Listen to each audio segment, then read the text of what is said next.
Quero falar aqui muito mais para aqueles que estão fora do Senado nesse momento.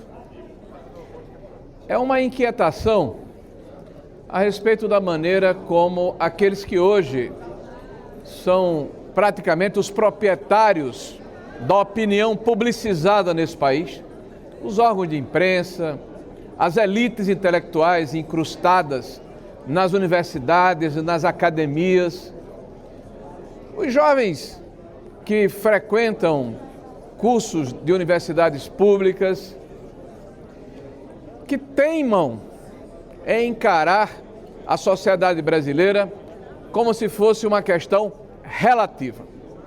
Virou palavra de ordem: democracia relativa, justiça relativa, jurisprudência relativa, moral e ética relativa.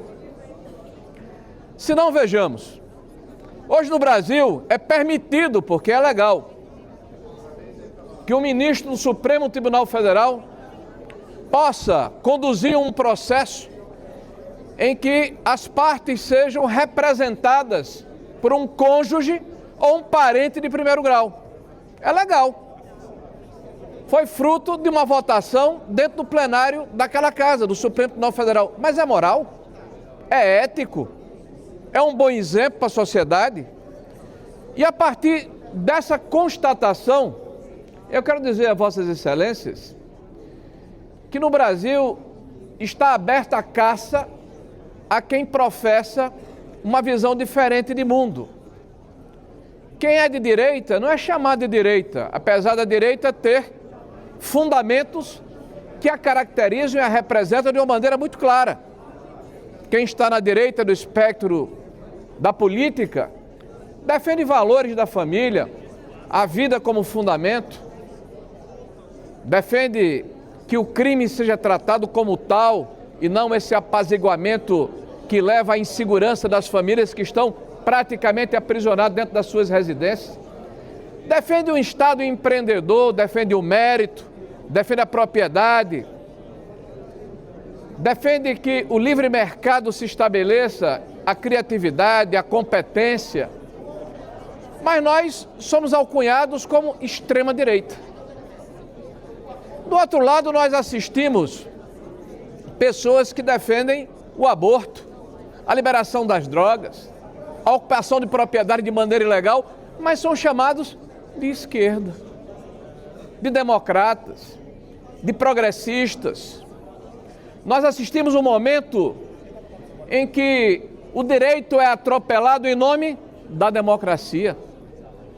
Nós assistimos um momento no Brasil em que se instiga contra um determinado segmento da sociedade um sentimento de como se fosse uma superioridade moral, porque essas pessoas pensam diferente do establishment, do que é politicamente correto. E a eles não é permitido os direitos fundamentais da Constituição. A eles não é permitido o devido processo legal. A eles, os cães podem ser soltos. Eu quero exemplificar com algumas frases que ouvi que me chamaram a atenção. E vou remontar aos idos de 2022, quando a então ministra Carmen Lúcia afirmou num voto que proferiu, faltando menos de uma semana para o fim do processo eleitoral: a censura é execrável, mas proferirei meu voto apenas dessa vez, em nome da democracia. E o presidente do Supremo Tribunal Federal, que recentemente afirma, calar 3 ou 4 perfis, retirá-los da circulação. Pediria a Vossa Excelência que... ainda falta muito tempo lá, Vossa Excelência me dá os outros 5 minutos, vai estar bem servido, viu? Retirá-los de circulação é um problema menor em nome da democracia. Todos aqueles que tiveram o seu direito de defesa obstruído e foram presos em escala industrial, todos aqueles que não tiveram a capacidade ou a condição ou o direito de observarem as provas que eram apresentadas contra eles, todos aqueles que foram exilados, perseguidos, maltratados que tiveram seus direitos negados. Tudo isso foi em nome da democracia. Todos os excessos que foram cometidos, todos os parâmetros e limites que foram ultrapassados, tudo isso em nome da democracia. Pobre democracia, tão esgarçada, tão maltratada, tão fragilizada. Dizer a Vossas Excelências que o que eu falava aqui é fruto de um processo de maturação. Eu estou, sinceramente, preocupado com a credibilidade das nossas instituições. Se você perguntar a qualquer cidadão comum, ele vai sentir dificuldade de dizer que acredita na imparcialidade do nosso judiciário. E nós queremos um judiciário forte, imparcial, legitimado, em que a lei que nos ampara a todos seja uma lei boa para mim e para o meu adversário, para o meu inimigo.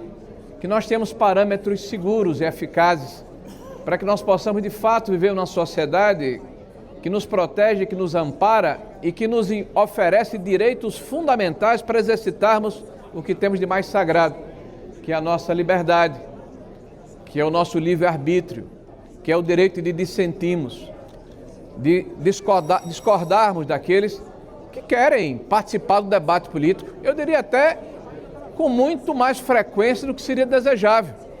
Nós estamos assistindo regularmente ministros do Supremo Tribunal Federal darem opiniões e participarem de debates sobre o processo político.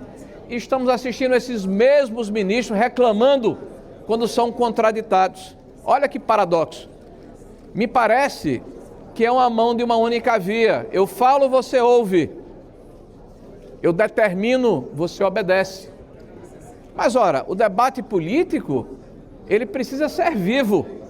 E se esses senhores querem participar do debate político, por favor, observem a regra da democracia.